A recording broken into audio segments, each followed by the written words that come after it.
Yon mga masters, bali 8 videos, araw-araw tuwing umaga na po tayo mag-a-upload.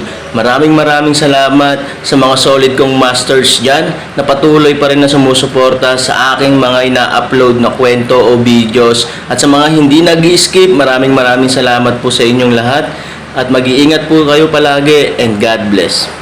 Magandang gabi mga masters, bali ngayon po ay 8 videos po ma-upload ko po sa aking YouTube channel. Tama nga mga masters, 8 videos nga po ma-upload ko. Yon, what's up mga masters? Nandito na naman tayo sa panibagong araw, panibagong kabanata na naman ang pagsasama-samahan natin ngayon guys.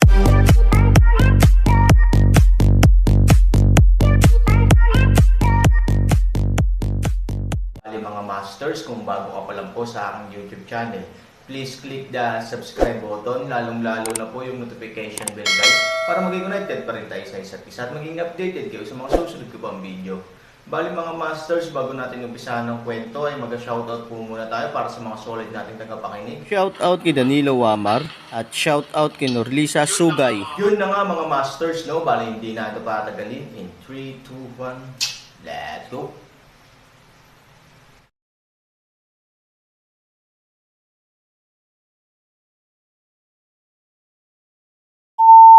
Sa labas ng banner, pinangunahan ni Wang Janzi ang mga tao sa isang lugar sa likod ng Aaron. Binomba niya ang Aaron para sa isang buong round. Nakatago sa katawan ni Aaron, ang posisyon sa kanyang likod ay naging pula mula lila. Malinaw na ang pag-atake sa isang lugar ay naging mahirap na labanan ang posisyon ng walang kamatayang Zuan armor. At lahat ng tao, din nagsimula upang mahanap na Aaron's pinsala sa isang matalim na pagtaas. Hinayaan nitong huminga ang isang grupo ng mga tao. Akala ko kasi ay gawa ka talaga sa bakal, pero hindi ko inaasahan na hindi mo ito kakayanin. Tumawa si Wang Wenji sa malupit na malamig na boses. As expected, the Lord has both ability and political integrity. Attack hard. Kahit na bakal talaga ang Aaron, gagawin natin itong molten steel, papuri ni Ye Gotcheng. Now this guy obviously can't bear it. Papatayin niya siya kapag may sakit siya. May sangkatauhan. Bang! Shofeng Elder ay napakayabang. Damn, hindi ba ngayon lang mayabang ang apo na ito? Ngayon ay hindi na ito pareho. Tinalo natin ito bilang mga patay na aso. Ang damo ay pumukaw sa ating malungkot na lungsod, ngunit naglakas loob tayong lumaban sa ating Panginoon. Panginoon, hayaan mong kunin ng maliit ang kanyang buhay. Headpick Elder makita ang Aaron na halos tapos na sa oras na ito, hindi maiwasan ang pagganap. Wang Huan isa sa mga ngiti, dahil gusto mong tanggapin ang buhay ng kanyang aso, ito ay nasa sa iyo, gayon paman, natatakot din na marumi ang aking kamay. Binawi ni Elder Shofeng ang kanyang buhay, malamig na ngumiti, tumingin muli kay Ye Gotcheng, tumango, at ibinuhos ang lahat ng lakas sa kanyang kanang kamay, tinutukan ang bahaging iyon gamit ang isang kamay.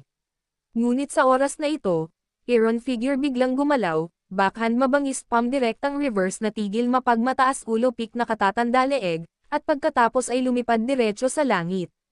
Bang! Ang sumunod na segundo, ang figure ni Aaron ay nasa himpapawid, at ang katawan ng matanda sa Shofeng ay biglang nahulog mula sa himpapawid. Sa mahinang tunog, bumagsak siya ng malakas sa lupa.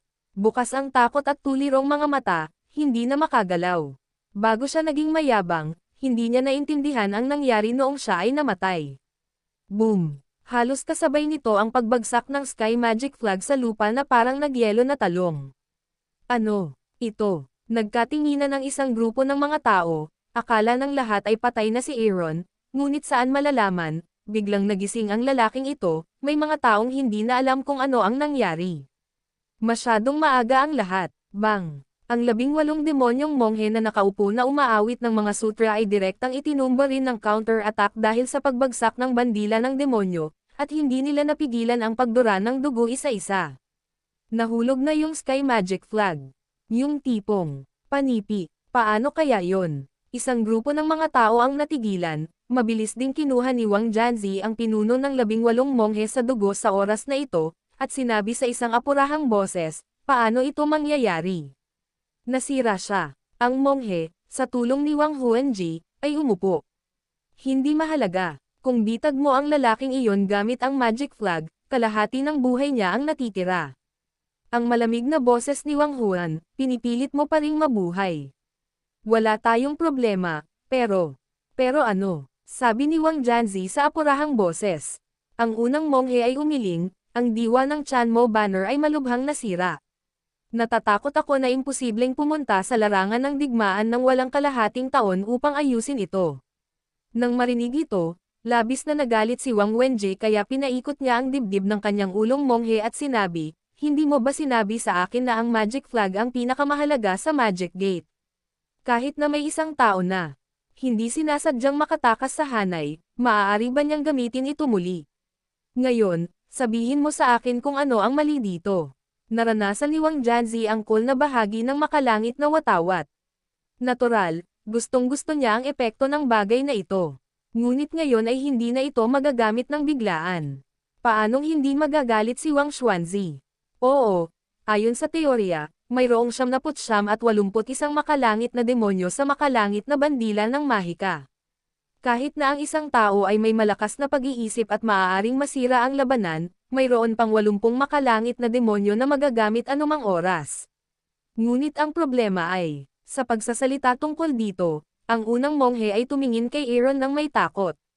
Anong problema? Tumingin si Wang Huanji sa kanyang mga mata, mas galit. Natatakot ang kanyang mga tao. Ang problema ay ang Aaron ay nakatagpo ng demonyong Buddha. Ang unang monghe ay lubhang napahiya. Wang Huan isaleng, ang kamay ay hindi maaaring makatulong ngunit paluwagin ang unang monghe, ang buong tao din sa pagkawala ng hugis ng katawan pagsuray-suray. Demonyong Buddha. Nakilala ni Aaron ang isang demonyong Buddha. Hindi ba ito ang pinakamalakas sa 9,981 na makalangit na mga demonyo sa banner ng mga makalangit na demonyo?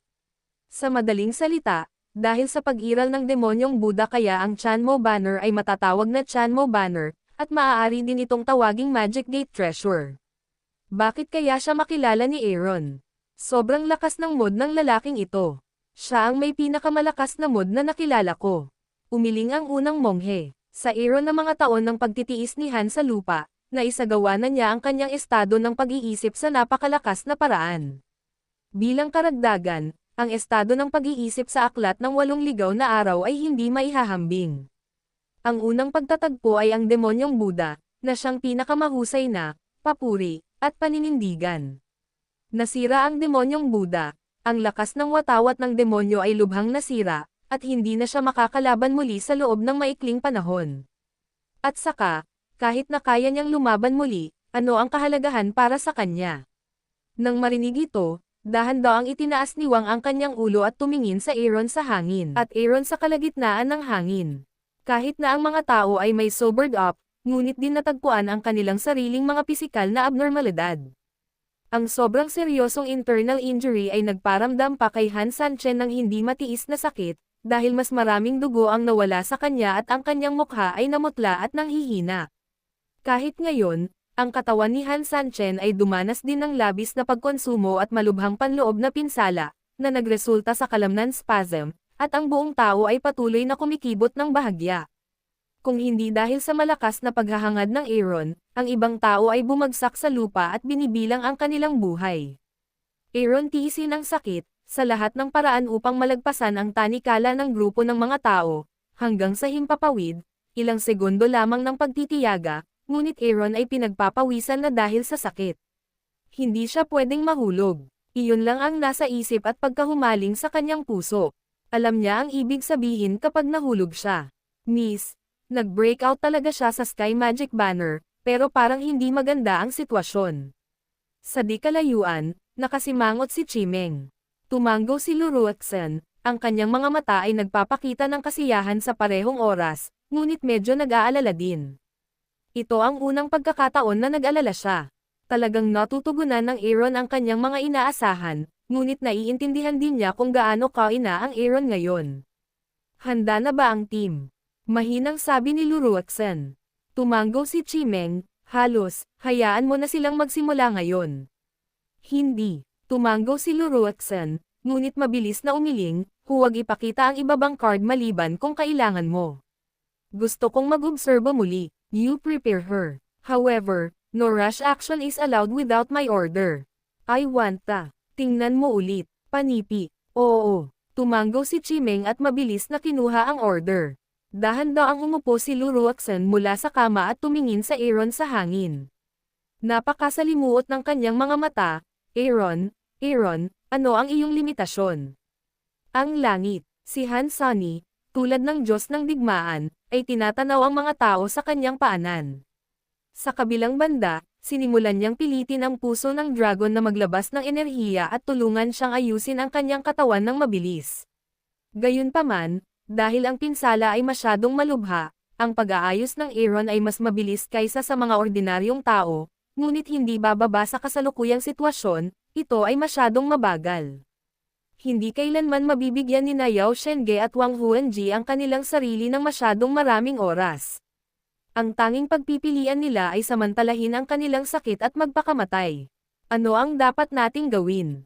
Mabilis na tumatakbo ang utak ni Aaron.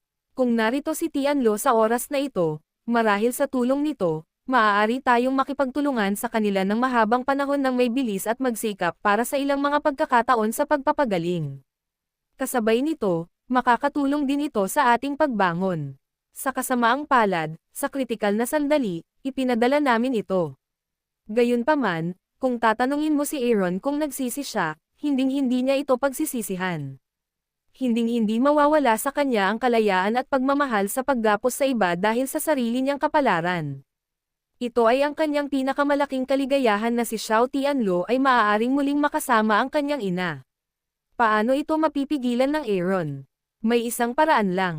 Napatikip si Aaron sa kanyang mga ngipin, pagkatapos ay nagbuhos ng ilang mababang pildores sa kanyang bibig. Sa oras na ito, kasabay ng pagwagayway ng kanyang malaking kamay, ang apat na master ni Wang Huan, kasama ang dating apat na master ng Demon Sect, ay nakakalat mula sa lahat ng direksyon at pinalibutan ang Aaron. Sa tingin mo ba hindi kita matutulungan kung kaya mo? Takasan ang demonyong bandila. Ito lang ang pagkakaiba sa pagitan ng mamatay ng maaga o huli, o sa akin, ang pag-aaksaya ng mga yamang tao at ang hindi pag-aaksaya ng mga yamang tao. Tinitingnan ni Wang Janzi si Aaron. Sa harap ng karamihan ng tao, Aaron humihingal, matatahimik na nakatingin sa paligid. Sumuko ka, malubha kang nasugatan. Alam nating lahat na dulo ka lang ng bala. Kung wala kang gagawin, ipinapangako namin sa iyo na iingatan namin ang iyong buong katawan. Ang tuyo at maputlang bibig ng Aaron ay pumutok sa isang ngiti, ito ba? Boom! Biglang-biglang kumislap ng ginto ang katawan ni Aaron. Sa sumunod na segundo, ang kanyang katawan ay naging isang mirage sa napakabilis na bilis, at direktang sumugod sa party na pinakamalapit sa kanya na may pinakamaraming tao. Para sa grupong ito ng mga tao, bagamat sumugod ang Aaron mula sa Sky Magic Flag, na labis na ikinagulat nila, ito ay isang bagay din ng sandali. Alam ng lahat kung gaano kalubha ang pinsala ni Aaron, kaya natural na nakaka-relax ang kanyang pagbabantay, ngunit saan ko aasahan na ang Aaron ay biglang kumilos tulad ng isang lumilipad na kabayo, o kahit na magkusa sa pag-atake. Nang halos hindi maaninag ng tatlong pinakamalapit sa Aaron, ang gintong figure ni Aaron ay kumislap sa harap ng kanyang mga mata. Huwag kang magpanik. Kahit na kaya niyang magkusa na umatake. Puro lang iyon para masugatan ng husto. Gusto niyang lumaban. Labanan natin siya. Malamig na sigaw ng isa sa kanila. Pero kakasigaw pa lang ay bigla na lang siyang sumimangot, at natigilan ang buong tao. Sa aking mga pupils malawak na bukas, ito ay puno ng hindi kapanipaniwala. Magkasabay ang 2 taong hindi malayo sa kanya. Dilat ang kanilang mga mata, na hindi kapanipaniwala. Bumaba ang tingin ng lalaki sa kanyang puson na tila buo, ngunit palaging malamig ang pakiramdam niya doon. Sinusubukang tumingin sa unahan, bigla siyang nawalan ng hininga, at ang itaas na bahagi ng katawan ay nahulog mula sa kanyang baywang dahil sa pagkawalang galaw. Pagkatapos, ang kanyang sirang katawan ay nahulog mula sa langit na parang sirang saranggola, ano? Ang iba pang 5 Panginoon, na lumingon sa likod, ay natagpuan na ang 3 kasama sa mga bisig ay pinutol ng iba. Sila ay natakot. Sa pagbabalik tanaw, si Aaron ay nakatayo na sa kanilang harapan. Ang kanyang mahabang pilak na buhok ay natatakpan ang kalahati ng kanyang mukha, inilalantad ang isang madilim at nakakatakot na mukha sa gilid na may hawak na gintong palakol sa kanyang kanang kamay, pangupalakol hindi napigilan ng 5 tao na sumigaw at sabay-sabay na umatras, what on the ground. isasagang ni Wang Huan, natigilan, ito ba ang maalamat na hari ng lahat ng bagay? Pangupalakol, Diyos ko, napakalakas na kapangyarihan, ngayon, napakabangis pa rin ba ng taong ito? Ang isang grupo ng mga tao ay tulala, at nagkatinginan ang 5 tao sa langit sa parehong oras. Para sa kanila, ang langit na gustong basagin ang kanilang mga ulo ay si Aaron lamang, na may napakalakas na kakayahang lumaban, ngunit ang Aaron ay nagpapakita ng napakalakas na kakayahan sa pagpatay, na hindi nila maisip.